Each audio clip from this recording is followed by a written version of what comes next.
Wel, ek sê dit, maar veral baie meer belangrik. Wetenskaplike navorsing sê dit en bewys dit, dat die afwesigheid van grense en dissipline een van die heel grootste probleme vandag in gesinne is, in ouerhuise is. Hoor mooi, die afwesigheid van grense en dissipline.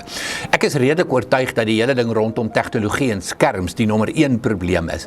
Maar ek is ook redelik oortuig dat die afwesigheid van grense en dissipline die tweede grootste probleem in gesinne en ouerhuise is vandag. Hoekom? Ouers is doodgewoon bang vir kinders. Jy wil hê jou kind moet die hele tyd van jou hou. Ja, jy gaan dit nooit reg kry nie.